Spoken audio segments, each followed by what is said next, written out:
Good morning, শুভ সকাল। কেমন আছো আমার প্রিয় মিষ্টি বন্ধুরা? আশা করি সকল বন্ধুরা অনেক ভালো আছো, সুস্থ আছো। আমিও ভালো আছি। চলে এলাম প্রত্যেক দিনের মতন আজ আবার একটা নতুন ভিডিও নিয়ে। চলো সারাদিন কি করি না করি সব কিছু তোমাদের সাথে শেয়ার করব, তোমরা সঙ্গে থেকো। এখন বাজে গিয়ে 7:30 আর রান্না বসিয়ে দিয়েছি মেয়ের জন্য।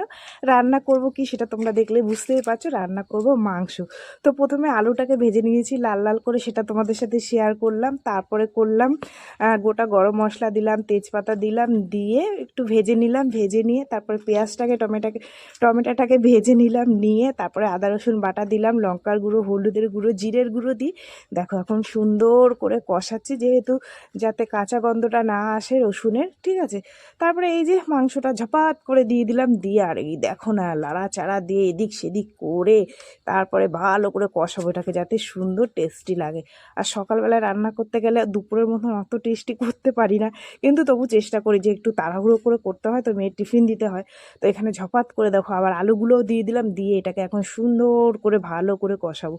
আর আমার মেয়েরা এত ভালো খায় চিকেন, মানে কি বলবো। এই যে দেখো আবার একটা দিয়ে দিলাম রসুন, আর এই রসুনটা ভাতে গুলবে আর খাবে, বলবে ও মা ভীষণ টেস্টি। তারপরে জল দিয়ে দিয়েছি, দিয়ে ঢাকা দিয়ে রেখে এই যে দেখো নড়তে চড়তে এসছি জামা কাপড় নিয়ে।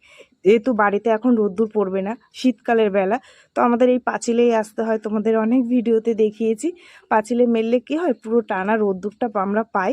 সেই বিকেল 5টা পর্যন্ত রোদ্দুর থাকে। আর বাড়িতে দিলে কি হয়, একটুও রোদ্দুর পাওয়া যায় না, জানো তো। এই হচ্ছে একটা মানে আমাদের অসুবিধা শীতকালে। তো এই পাঁচিলটা না শীতকালে পুরো ভর্তি হয়ে যাবে, কোথাও ফাঁকা থাকবে না এইটুকু। মানে যার যার বাড়ি রোদ্দুর পড়ে না, তারা তারা আর কি এখানে আসবে মেলে দিতে।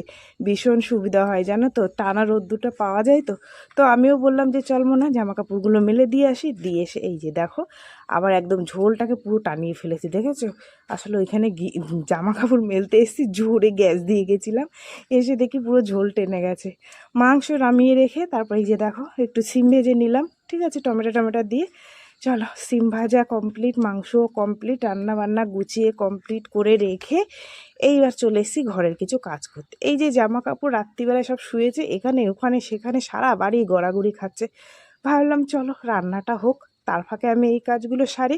কিছু জামা কাপড় আছে সেগুলো ভাঁজ দিয়ে নিই, ঠিক আছে। ভাঁজ দেওয়া কমপ্লিট করে দেখো মেয়ের তো পরীক্ষা চালু হয়ে গেছে, বই পড়ছিল খাটে বসে। তো বইগুলো আমি আবার কি করলাম, সুন্দর করে তোমার জায়গার জিনিস জায়গা, যেহেতু ওর জায়গা আছে তবুও যেখানে আছে সেখানটায় আর কি গুছিয়ে টুছিয়ে রাখে, যেহেতু ও পড়েছিল ওই কারণে, বুঝলা। এই হচ্ছে ব্যাপার, ঠিক আছে। চলো মুছে যা, বইটই রেখে এই যে মোছামুছি শুরু করে দিয়েছি। আলমারিটাকে একটু সুন্দর করে মুছে টুছে নিলাম, নিয়ে এই যে অনেক বাসন বেরিয়েছে রান্নার পর, যেগুলো তো জানো আমি রান্না করতে গেলে এত বাসন বেরোয়, যেটাই ধরি সেটাই মানে মনে হচ্ছে আমি এঁঠো লাগিয়ে ফেলেছি। তো নিয়ে চলে এসেছি, এগুলো এখন মাজা ধোয়া করে নিই, ঠিক আছে। এই যে দেখো কত বাসন, ঠিক আছে। পুজো দেওয়া কমপ্লিট করে এই যে দেখো আমার পুষিকে নিয়ে একটু আদর করছি, যেহেতু তোমাদের দাদাভাই এখনো আসেনি, বললো যে তুমি একটু বসো আমি আসবো, ঠিক আছে। চলো আমিও আসবো, তোমাদের দাদাভাই আসলে খাবো, ততক্ষণ ওকে একটু আদর করে নিলাম। টাটা আজকে দিই সবাইকে।